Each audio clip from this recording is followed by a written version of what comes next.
Hey, this is Rix. Join me as we explore how to get rich the Chinese way.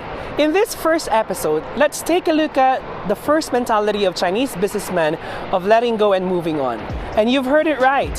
Your inability to move on and let go makes you poor and not rich.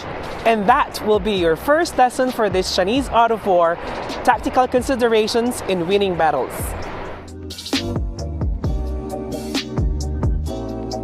In a minute or so right now, you will be meeting one of my most favorite Chinese businessmen in Chongqing. His name is Li, and he's a young venture capitalist. He's amazing because he's just 28 years old, but he's been able to build his financial empire.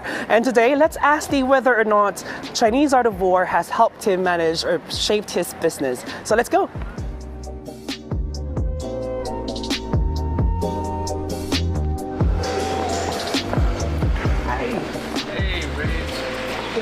How are you? Good, how are you? Wonderful. Good morning. Morning. Sit down.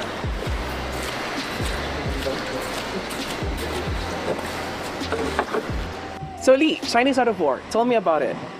Chinese art of war is the ancient philosophy for Chinese warfare, and originally it was for the techniques in the warfare, but during the time of the history process, it became like a technique guidance for warfare, business, and even some people use it for life coaching. Interesting, because I actually also use it for my life coaching sessions, but one of the things that has really struck me with what Sunzi said was when he said, let me read it to you, that a wise warrior avoids defeats, does not engage in the battle, stand in queue until the enemy has become vulnerable. Tell me about it. How is it relevant to your business?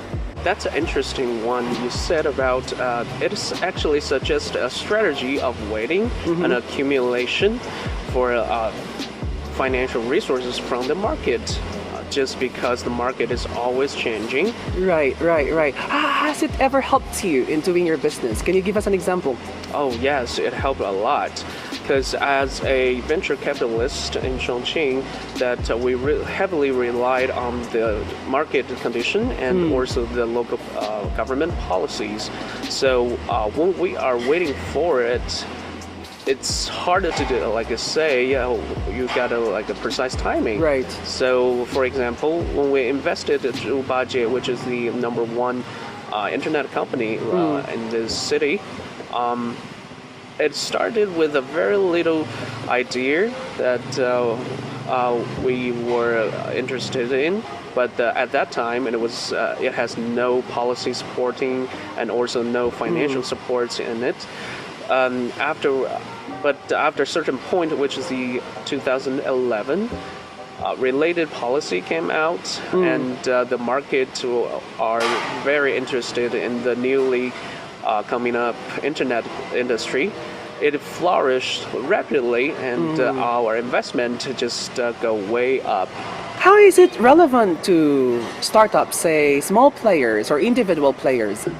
Well, it's important for the small players to avoid accumulation, to accumulate good money over bad money, which is preferable to wait for tomorrow. Wow, that's interesting. So with that thought in mind, if I were to invest right now, what do you think is the best advice can you give me? It needs no skills or intelligence, as Sunzi said, because it's easy that you don't even need an MBA degree to distinguish the sun from the moon. Right? The sun from the moon. Help me out. What does it mean? It's just when you are approaching a business guy who is seeking the investment, you can easily tell if this guy has a standard of approaching his own business with the concept of what if, and also you can easily discover if this guy has a certain respect for the sets of rules of its own. Right. So, and also discipline is the very important thing. Right. So this is what I gathered. So you have to plan, but you have to be ready because your plan may change.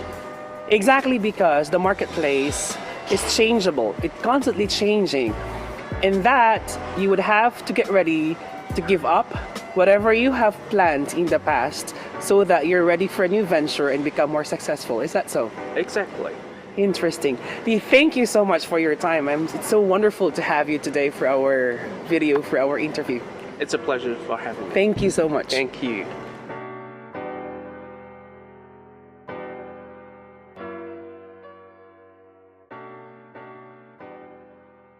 Let's dig deeper into what Lee told us. I want you to reach to your pocket, wallet, or bag. Oh, don't worry, I will not be flashing any numbers here where you can call to book my life and business coaching services. I just really want you to look and see if you can find any SJ or sentimental chunks. Maybe it could be the bill of the dinner that you had with your first client, or it could be the candy wrapper that your special someone gave you. Any luck so far? Thank you. One of the characteristics about Chinese businessmen that really fascinates me is their being pragmatic. Hofstede, in his cultural dimension, reported that Chinese are very long-orientated individuals. It means they're very pragmatic as opposed to those people in the West where change can be viewed as something fishy. They're all very normative, but Chinese individuals are very pragmatic. What works, works. On my way here, I was actually a bit sad to have seen that one of the 24-hour stores right across from where I live closed down. Well, if you've been here in China for that long, it's something that's not too unusual. You'd see a shop only operating for 3 months and closing down, replaced by another one, and close down again after a month or two. Well, Lee told us that it doesn't take an MBA for you to distinguish the sun from the moon. When they feel and see that their business is losing, that it's not giving them the revenue that they want to get from it, they close down. They move on, they let go. They don't have that let's wait for tomorrow attitude. Now what about you? In your business, in your relationship perhaps, or in life in general, have you been spending your resources, time or money on someone or something that you know has no longer been giving you the revenue that you ought to get from it? In the hopes of recouping your original investments, you are spending more and over and again, telling yourself maybe tomorrow could be better. What makes rich rich? As Lee said, you must have that discipline of sticking to that mentality of letting go and moving on. Avoid accumulating good money over bad money. And that's your first lesson on how to get rich the Chinese way.